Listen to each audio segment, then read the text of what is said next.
সবার একটা অনুমান ছিল খুব শীঘ্রই বাংলাদেশের টাকা থেকে বঙ্গবন্ধুর ছবি বাতিল করা হবে।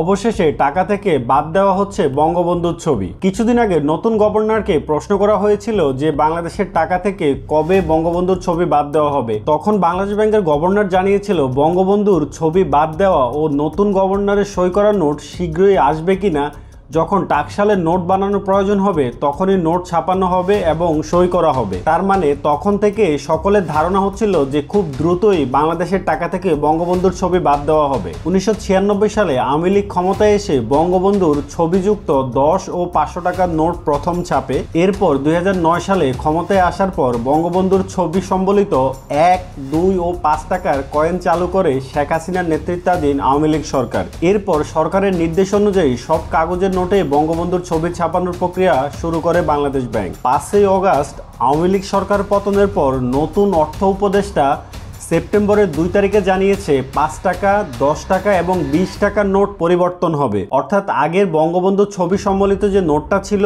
এখন সেই নোটগুলো পরিবর্তন করা হবে। তার কারণ হিসাবে তিনি জানিয়েছেন বাজারে যে 5 টাকা, 10 টাকা এবং 20 টাকার কাগজের নোট রয়েছে সেগুলোর অবস্থা খুবই নাজুক, এই জন্য এগুলা দ্রুত পরিবর্তন করা হবে, এমনটাই জানিয়েছেন নতুন অর্থ উপদেষ্টা ডক্টর সালেউদ্দিন আহমেদ। নতুন যে 5 টাকা, 10 টাকা এবং 20 টাকার নোটগুলো ছাপানো হবে এই নোটগুলোতে কিন্তু বঙ্গবন্ধুর ছবি থাকবে না। এবং অনেকেই মনে করছেন মাত্র 5 টাকা, 10 টাকা এবং 20 টাকার নোট থেকে বঙ্গবন্ধুর ছবি বাতিল করা মাত্র শুরু হয়েছে।